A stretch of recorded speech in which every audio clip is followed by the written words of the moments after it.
Alam mo, ang pagmamahal, hindi laging masaya. Minsan masakit, minsan nakakapagod. Pero sa kabila ng lahat, ito pa rin yung pinakamatapang na desisyon na pwede mong gawin. Ang magmahal ng totoo. Kasi sa panahon ngayon, bihira na yung taong pipiliing mahalin ka kahit hindi ka perpekto. Pero kapag dumating yung taong handang intindihin ka sa kabila ng lahat ng pagkukulang mo, ingatan mo dahil ang tunay na pagmamahal, hindi lang basta nararamdaman, ipinaglalaban din.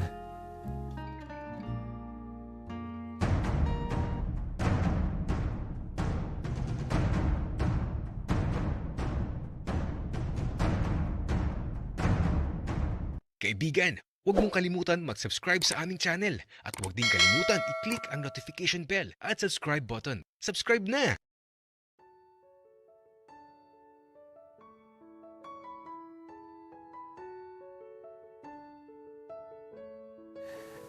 Madiliman ang nakaraan.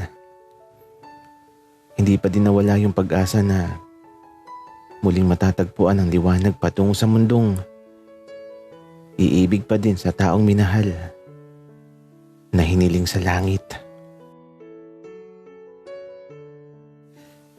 Itigil mo yung sasakyan, Iboy. Bakit Buknoy? May problema ba? Basta, itigil mo na. Dali na. Kaya naman ito, itinigil ko yung sasakyan sa gilid ng daan kung saan napakadilim dito at malayo sa bayan. Ayan, nakatigil na. Buknoy, bakit ba? Iboy, mahal mo pa ba ako? Buknoy, oo. At ito, pagkasabi ko ng oo, nagulat na lang ako. Nang sunggaban ako ni Buknoy. Hinalikan niya ako. Tapos ito, ano ba bang magagawa ko kundi ang manlaban? Para kaming nadarang sa gilid ng daan.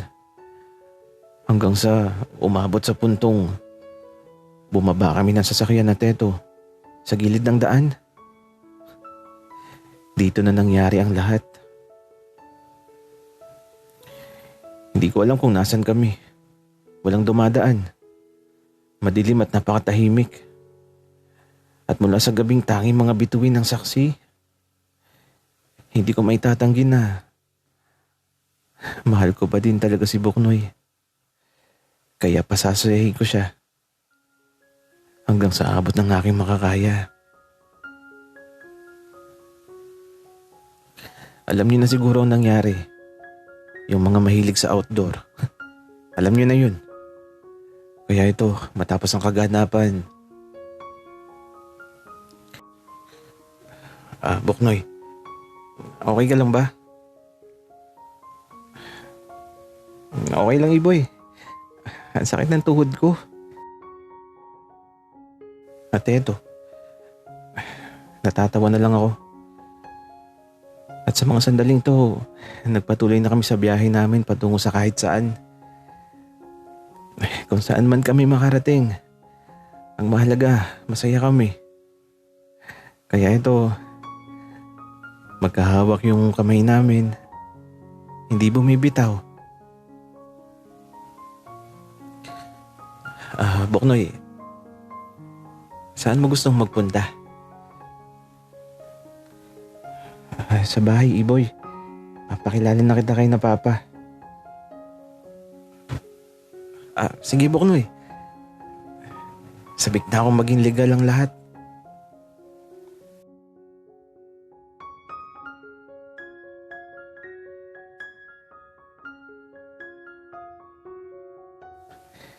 Mahaba yung lalakbayin namin ni Iboy.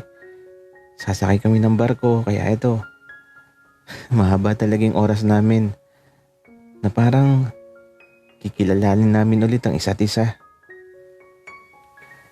Habang nasa barko kami, nag-uusap lang kami tungkol sa nangyari sa nakaraan na baliwala na lang sa amin dalawa.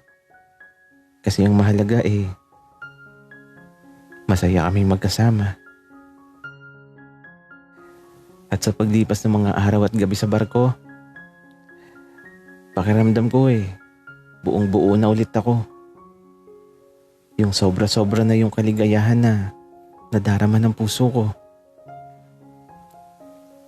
Kaya ito, nang makababa na kami sa barko, mahabang biyahe naman ang tinahak namin gamit ang sasakyan ni Iboy. Nasasabik na lang talaga ako na makauwi at maipakilala ko siya ng maayos sa mga kapatid ko. Lalo na sa mga papa ko.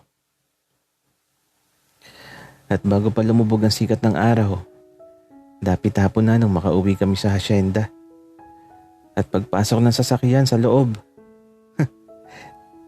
sinalubong kami ni Bruno. Natatawa na lang ako kay Bruno kasi puno ng pagdududa ang mukha niya nung makita niya kami ni Iboy na magkasama.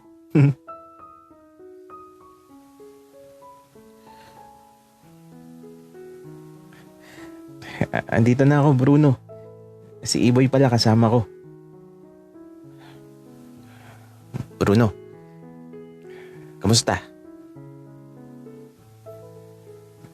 Okay lang, Iboy. Pero bakit magkasama kayo? Bruno, kalma. Wika ako. Nako. Mauuwi lang to sa kaartehan ng hiwalayan. Nakakaumay na. Wika ni Bruno. Natatawa na lang ako. Kaya ito, nagtungo na kami sa bahay. At aba, sila Papa, nanonood ng TV sa sala. Papa, andito na ako. Oh, anak, andito ka ulit. At aba, si Iboy ba yan? Ay, nako. Mag-ready ka ng tissue, Bruno. At baka mamaya may mga iyakan na namang maganap. Papa naman Si Iboy pala. Bebe ko. Ay, nako anak. Mga ilang oras o ilang araw. Kasi, siguradong kapag may nag-inarte, may mawawala na naman. Nakakaumay. Ay, nako, tito. Hindi po. Wika ni Iboy. Tingnan na lang natin, iho, kung ilang araw kayo tatagal. Wika ni Papa. Grabe. Para namang sumpa yung pagmamahala namin ni Iboy. Papa naman Ay, nako, anak. Sige na. Ayusin niyo na muna yung mga sarili niyo. At mamaya, maghahapunan na tayo. Tsaka Bruno, pakitawagan mo yung abogado. May papipirmahan akong kontrata kay Iboy. Teka lang, Papa. Ano po yung kontrata? Basta anak. Sige na. Magpahinga na muna kayo. Mamaya na tayo mag-usap. Tsaka, Iboy. Kakausapin kita mamaya, ha? Wika ni Papa. Natatakot ako. Bakit ganun? Ano yung kontrata? At bakit kakausapin ni Papa si Iboy?